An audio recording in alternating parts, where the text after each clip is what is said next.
Di sebuah desa kecil yang terletak di pinggir hutan, terdapat sebuah warung mie ayam bakso yang terkenal karena kelezatannya. Pemilik warung, Pak Joko, adalah seorang pria parubaya yang terampil memasak. Namun, meskipun rasa masakannya sangat enak, warungnya sepi pengunjung. Dalam keputusasaannya, Pak Joko memutuskan untuk mencari cara agar warungnya laris. Suatu malam, saat Pak Joko sedang berjalan pulang dari pasar, ia bertemu dengan seorang dukun tua. Dukun itu menawarkan bantuan untuk meningkatkan usaha Pak Joko. Dengan imbalan yang tidak disebutkan, dukun tersebut memberikan sebuah ritual yang mengerikan. Ia menyarankan agar Pak Joko memanggil arwah seorang pocong yang sudah meninggal di desa itu dan menjadikannya sebagai pelaris. Tanpa berpikir panjang, Pak Joko mengikuti saran dukun tersebut. Ia melakukan ritual di tengah malam, memanggil arwah pocong yang diyakini memiliki kekuatan untuk menarik pelanggan. Saat bulan purnama bersinar terang, sosok pocong itu muncul dengan wajah menyedihkan, terbungkus kain putih yang compang-camping. "Engkau yang memanggilku?" tanya pocong itu dengan suara serak. Pak Joko yang awalnya ketakutan menjelaskan niatnya.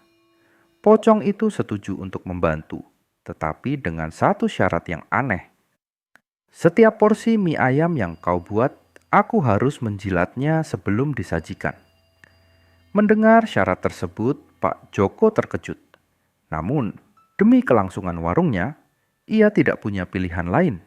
Ia menerima syarat tersebut dan mulai beroperasi kembali dengan harapan jumlah pelanggan akan meningkat.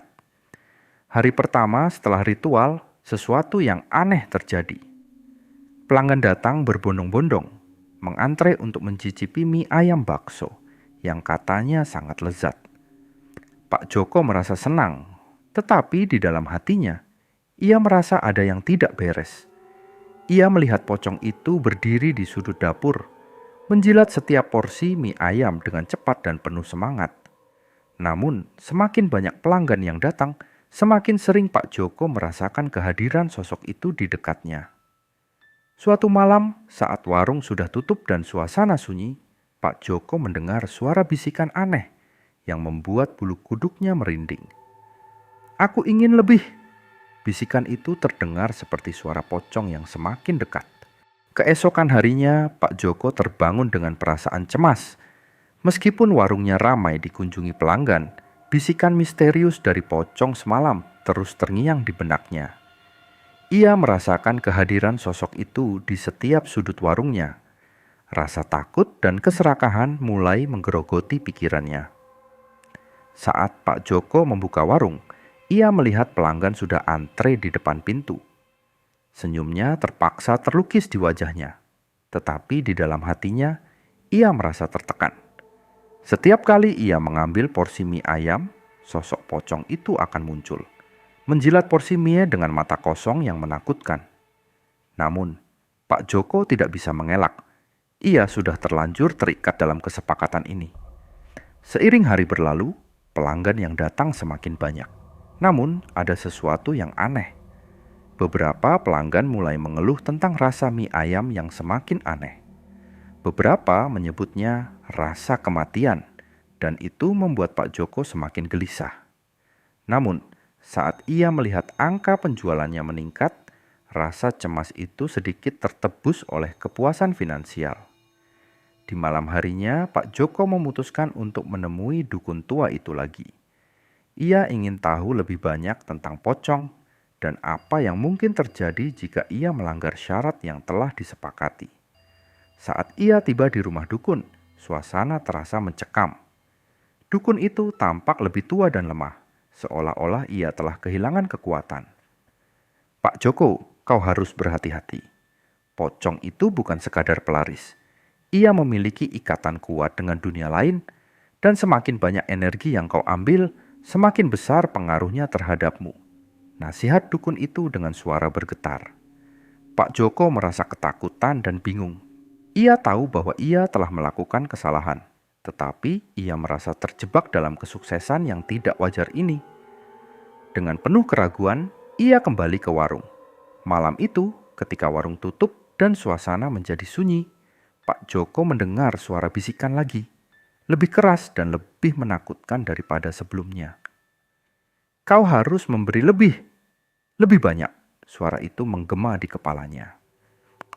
Pak Joko merasa ada yang tidak beres. Ia melihat cermin di dinding dan terkejut melihat bayangan pocong berdiri di belakangnya. Dengan cepat, ia berbalik, tetapi tidak ada siapa-siapa. Keringat dingin mulai mengalir di dahinya. Ia menyadari bahwa pocong itu tidak hanya menjilat mie ayamnya. Ia juga mulai mengambil bagian dari jiwanya.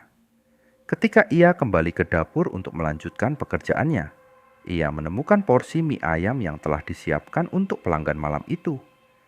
Tanpa ia sadari, pocong itu telah menjilat lebih dari sekadar mie ayam. Ia juga menjilat kebahagiaan dan ketenangan pikirannya. Pocong itu semakin mendekat. Wajahnya yang pucat dan mata kosong menatap Pak Joko dengan kemarahan yang membara. Suasana di sekitar mereka semakin mencekam, seolah-olah hutan di sekitar menyaksikan pertarungan antara kehidupan dan kematian. Pak Joko merasakan jantungnya berdebar kencang, tetapi ia tahu bahwa ia tidak bisa mundur. Jika kau ingin membebaskan dirimu, kau harus menghadapi kegelapan dalam dirimu. Teriak pocong itu, suaranya menggema di malam yang sunyi. Dengan penuh keberanian, Pak Joko mencoba mengingat mantra yang diajarkan dukun.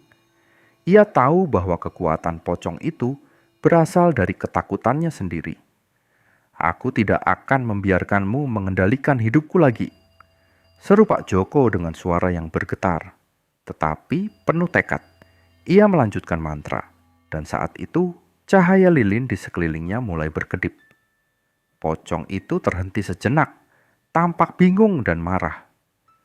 Dalam ketegangan itu, Pak Joko merasa kekuatan dari dalam dirinya mulai bangkit. Ia tidak hanya berjuang untuk dirinya sendiri, tetapi juga untuk mengusir kegelapan yang telah menghantuinya. "Roh yang terikat, aku memanggilmu untuk kembali. Kembalilah dari mana kau datang," teriak Pak Joko, suaranya semakin kuat. Tiba-tiba pocong itu berteriak, "Kau tidak bisa mengusirku. Aku sudah menjadi bagian dari warungmu, bagian dari hidupmu." Suara pocong itu menggema dan bayangannya mulai bergetar. Pak Joko merasa kekuatan dari mantra itu semakin kuat. Di dalam hatinya, ia mengingat semua pelanggan yang telah datang ke warungnya, semua momen bahagia yang ia lalui. Ia tahu bahwa ia tidak bisa membiarkan kegelapan menguasai hidupnya. Ia harus melawan untuk kebahagiaan dan kehidupannya. Dengan semangat yang membara, Pak Joko melanjutkan mantra, dan cahaya lilin mulai bersinar lebih terang. "Kau bukan milikku, pergilah dari sini," teriaknya. Pocong itu mulai bergetar hebat, dan cahaya dari lilin menerangi seluruh area. Suara geraman pocong itu berubah menjadi jeritan kesakitan. "Tidak, aku tidak mau pergi," teriaknya. Tetapi Pak Joko tidak akan menyerah. Akhirnya cahaya terang menyelimuti area di sekitarnya, dan pocong itu terangkat dari tanah. "Ini saatnya untuk pergi," Pak Joko berteriak, dan dengan satu mantra terakhir, ia mengusir pocong itu kembali ke dunia lain. Dalam sekejap, sosok pocong itu menghilang, dan suasana malam menjadi tenang. Pak Joko terjatuh ke tanah, napasnya terengah-engah. Ia merasa lega, tetapi juga sangat lelah. Kegelapan yang menyelimutinya perlahan-lahan menghilang, dan ia tahu bahwa ia telah berhasil membebaskan dirinya. Namun, saat ia berdiri dan menatap bulan purnama, ia merasakan sesuatu yang aneh. Meski pocong itu sudah pergi, ia tidak bisa menghilangkan rasa cemas dalam hatinya. Apakah kegelapan itu benar-benar telah pergi? Ataukah ia hanya menunggu untuk kembali? Setelah malam yang menegangkan itu, Pak Joko pulang ke warung dengan perasaan campur aduk. Meskipun pocong itu telah pergi, ketenangan yang ia harapkan tidak serta-merta datang. Ia merasa seolah-olah ada yang hilang dari dalam dirinya, sebuah kekosongan yang sulit untuk dijelaskan. Namun, ia bertekad untuk memulai hidup baru dan mengembalikan warungnya ke jalur yang benar. Hari-hari berikutnya, Pak Joko bekerja keras di warungnya. Ia menghilangkan semua menu yang terpengaruh oleh kehadiran pocong dan berusaha menciptakan masakan baru yang lebih segar dan lezat. Perlahan-lahan, pelanggan mulai kembali dan suasana di warung pun mulai ceria kembali. Senyuman dan tawa pelanggan menggantikan ketakutan yang pernah ada. Suatu malam, saat Pak Joko menutup warung, ia tiba-tiba teringat pada dukun tua yang telah membantunya. Ia ingin berterima kasih dan memberitahu bahwa ia telah berhasil mengusir pocong. Dengan langkah mantap, Pak Joko pergi menuju rumah dukun.